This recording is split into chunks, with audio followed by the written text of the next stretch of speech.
sebelum belajar, alangkah baiknya kita membaca doa terlebih dahulu. Berdoa mulai. Selesai.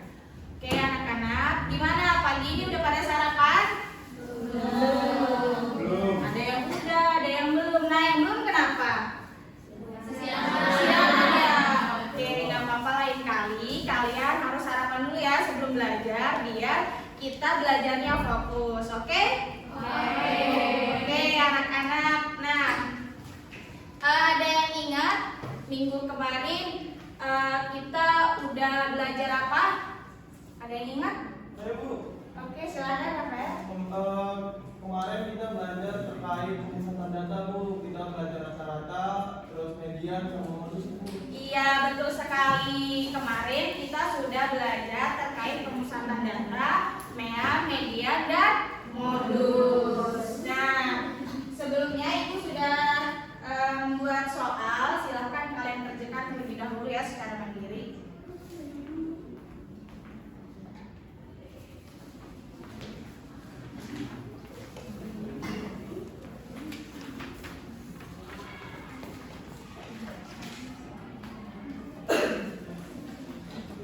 Kerjakan secara mandiri ya.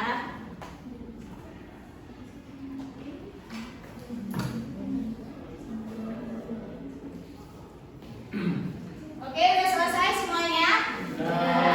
Oke, sudah ya. Oke, sekarang coba perhatikan di depan ini ada dua kelompok belajar. Katanya mereka ini sama-sama baru selesai ulangan matematika. Nah, ada kelompok A dan kelompok B. Kelompok A datanya 80, 81, 80, 82, dan 81. Kelompok B 60, 95, 70, 90, dan 65. Nah, di sini ada pertanyaan katanya. Kalau nilai rata-rata kedua kelompok ini hampir sama, apakah artinya kemampuan siswanya juga sama apa tidak? Ada yang bisa yang jawab? Saya Bu. Oke, silakan Gita. Betul sama Ibu. Iya betul, beri tepuk tangan dong buat Gita. Betul ya, walaupun nilai rata-ratanya sama, kemampuannya belum tentu sama. Maka kalian pasti bertanya-tanya, gimana Bu cara biar kita tahu penyebarannya sama atau enggak? Nah, untuk menjawab pertanyaan tersebut, maka hari ini pembelajaran kita adalah terkait jangkauan. Nah, di sini ada tujuan pembelajaran kita hari ini. Ibu harap setelah pembelajaran hari ini kalian mampu menganalisis data untuk menentukan nilai maksimum, minimum, dan jangkauan data dengan tepat. Yang kedua, kalian mampu menyusun dan menyajikan data sederhana, kemudian menentukan serta menginterpretasikan jangkauan data. Oke, selanjutnya di sini ada apa itu ukuran penyebaran data? Nah, penyebaran data adalah cara kita untuk melihat seberapa berjauhan atau berbeda nilai-nilai tersebut satu sama lain. Nah, dengan kata lain, penyebaran data adalah menunjukkan seberapa beragam atau bervariasi data yang kita miliki. Oke, kita lanjut. Apa itu jangkauan? Nah, perhatikan ya anak-anak. Jangkauan data merupakan salah satu ukuran penyebaran data yang menunjukkan selisih antara nilai terbesar dan nilai terkecil dalam suatu kumpulan data. Nah, jangkauan ini digunakan untuk mengetahui seberapa besar variasi atau perbedaan nilai dalam data tersebut. Nah, di sini rumus jangkauan adalah J sama dengan X max min X min, di mana J ini adalah jangkauan nilai terbesar dikurangi nilai terkecil. Nah, X max-nya adalah nilai maksimum atau nilai terbesar, adapun X min-nya adalah nilai minimum ataupun nilai terkecil. Nah, di sini ada langkah-langkah untuk menentukan jangkauan data. Nah, yang pertama anak-anak, sebelum kita menentukan jangkauan data, alangkah baiknya kita mengurutkan data dari data yang terkecil hingga terbesar. Yang kedua, setelah kita urutkan nilainya, kita tentukan nilai maksimumnya atau nilai terbesarnya. Yang ketiga, kita menentukan nilai minimum atau terkecilnya. Yang keempat, setelah itu kita menghitung selisih antara nilai maksimum dan minimum yang sudah kita tentukan tadi. Nah, di sini ada cara interpretasi hasil perhitungan jangkauan. Yang pertama itu ada data mengelompok, di mana datanya itu tidak menyebar, bisa dibilang sebagai jangkauan kecil. Artinya nilai-nilainya cenderung seragam atau mirip satu sama lain. Nah, yang kedua yaitu data menyebar luas atau jangkauan besar. Artinya ada perbedaan yang mencolok antara nilai tertinggi dan terendah, atau bisa dibilang datanya itu sangat bervariasi ya. Nah, di sini Ibu punya contoh soal 1. Nah, Ibu mau minta satu anak maju untuk membantu Ibu menjawab contoh soal 1 ini. Siapa yang berkenan untuk maju? Kata Ibu. Oke, silahkan maju, Chen. Nah, Ibu bacakan dulu ya soalnya. Di sini katanya ada seorang guru ingin mengetahui apakah nilai ulangan siswa ini setelah mempelajari materi statistika sudah merata atau belum. Nah, guru tersebut mengambil sampel 8 nilai siswa, yaitu 85, 90, 60, 90, 70, 95, 60, dan 90. Nah, perintahnya adalah kita harus menganalisis data tersebut dengan menentukan nilai maksimum dan minimum serta jangkauan datanya. Nah, anak-anak, dari data tersebut kita suruh menentukan nilai maksimum dan nilai minimum serta jangkauan datanya. Kira-kira langkah pertama untuk kita menganalisis data itu harus apa ya? Ada yang tahu? Iya, betul sekali. Langkah pertama kita harus mengurutkan nilai dari yang terkecil sampai terbesar. Oke, bantu ya Jen. Oke, sudah diurutkan. Nah, sekarang kita menentukan nilai maksimum, nilai terbesar. Berapa kira-kira dari data yang sudah diurutkan? Nilai terbesarnya. Oke, 95. Iya, selanjutnya kita tentukan nilai terkecil. Nah, nilai terkecilnya berapa? 60. Oke. Nah, selanjutnya setelah kita mengurutkan, setelah kita dapat nilai terbesar dan terkecil, kita masukkan ke dalam rumus jangkauan. Rumus jangkauannya adalah X max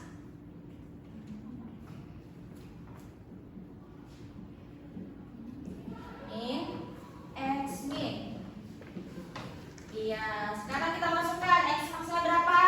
95. Iya, X min-nya 60. Ya, jadi 95 dikurangi 60 35. Iya, betul sekali. Terima kasih, Jen. Silakan kembali. Oke, anak-anak. Jadi benar ya, jawabannya adalah 35 jangkauan nilai siswanya. Nah, jadi berdasarkan analisis data nilai ulangan harian yang kita miliki, terlihat bahwa terdapat perbedaan yang signifikan antara hasil pencapaian siswanya.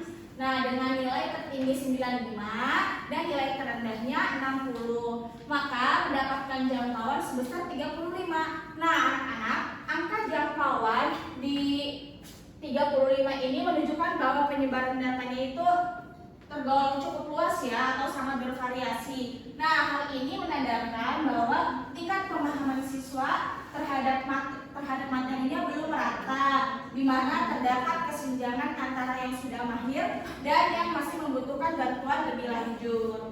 Oke. Nah, di sini ada contoh soal 2.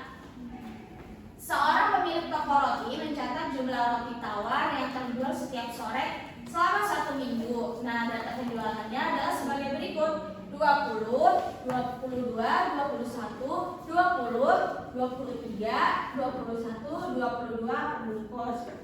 Nah, analisislah data tersebut dengan menentukan jangkauan dari data tersebut dan menjelaskan apa artinya bagi stok roti di toko tersebut. Nah, kita analisis dulu anak-anak datanya. Kita urutkan dari yang terkecil berapa? 20-nya ada berapa? 2. Oke, tulis 2. Selanjutnya 21-nya ada berapa? Ada 2. Selanjutnya 22. Ada berapa? 23. Oke, kita udah urutkan. Nah, dari sini kita tahu nilai terbesarnya adalah 23. Nah, kita tulis. Nah, nilai terkecilnya berapa? 20.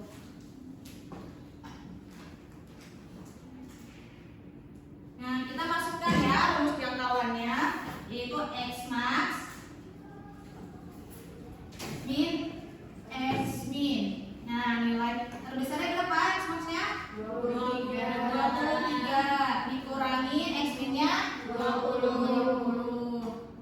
23 dikurangi 20 hasilnya 3. Oke, berarti kita dapat jangkauannya adalah 3. Betul ya, jangkauannya 3. Nah, berdasarkan hasil perhitungan di atas diperoleh bahwasannya jangkauannya 3. Nah, jangkauan 3 ini menunjukkan bahwa penyebaran data penjualan roti tawar di toko tersebut sangat kecil ataupun rendah. Artinya jumlah roti yang terjual setiap harinya sangat stabil dan konsisten. Hampir setiap harinya selalu sama penjualannya. Nah, bagi pemilik toko, hal ini sangat menguntungkan karena resiko kerugian akibat roti yang tidak laku ataupun basi menjadi sangat kecil. Nah, pemilik toko juga bisa dengan tenang menyediakan stok sekitar 22-23 bungkus setiap harinya tanpa takut akan terjadi kekurangan atau kelebihan stok. Nah, sampai di sini apa ada yang ingin ditanyakan? Oke, silakan Anda. Saya ingin bertanya, kalau kita memiliki data yang jumlahnya banyak dan masih acak, apakah kita boleh tidak mengurutkan data terlebih dahulu dari nilai terkecil sampai terbesar untuk menentukan nilai maksimum dan minimum? Oke, pertanyaan bagus ya Nada. Katanya tadi pertanyaan Nada, kalau kita punya data banyak, terus datanya masih acak-acakan, boleh nggak sih kita langsung menentukan nilai maksimum dan minimumnya? Nah, sebenarnya boleh saja, tetapi dikhawatirkan adanya kekeliruan dalam menentukan nilai jangkauannya. Seperti itu. Apakah sudah terjawab, Nada? Oke. Oke, selanjutnya anak-anak. Silahkan kalian duduk per kelompok. Ibu akan membagikan LKPD yang harus kalian kerjakan untuk berdiskusi kelompok. Duduknya sesuai kelompok minggu kemarin ya.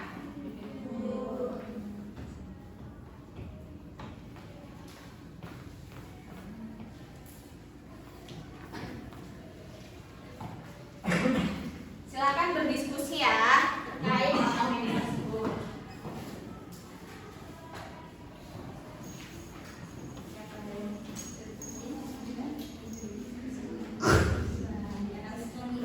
Diskusi sama teman-teman.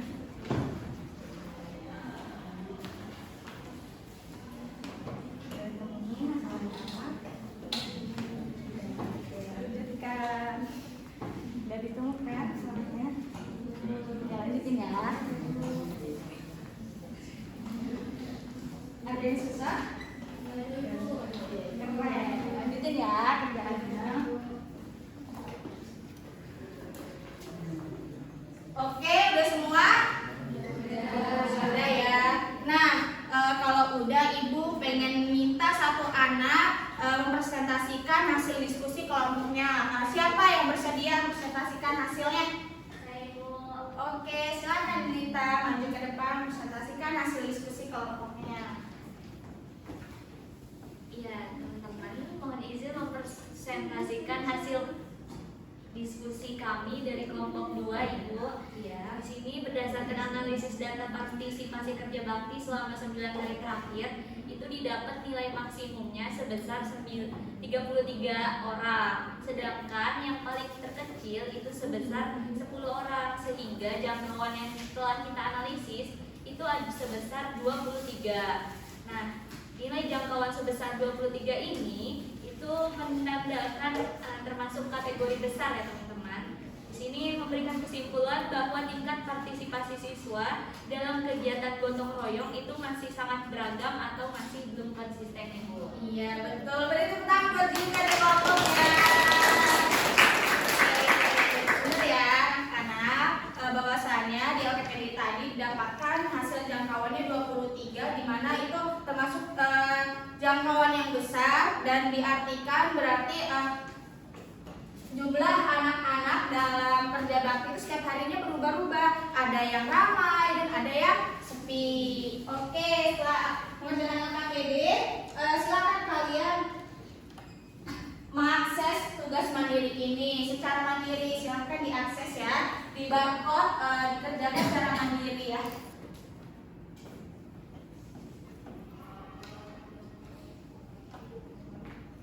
Oke, udah semuanya? Udah di barcode? Bukan ya?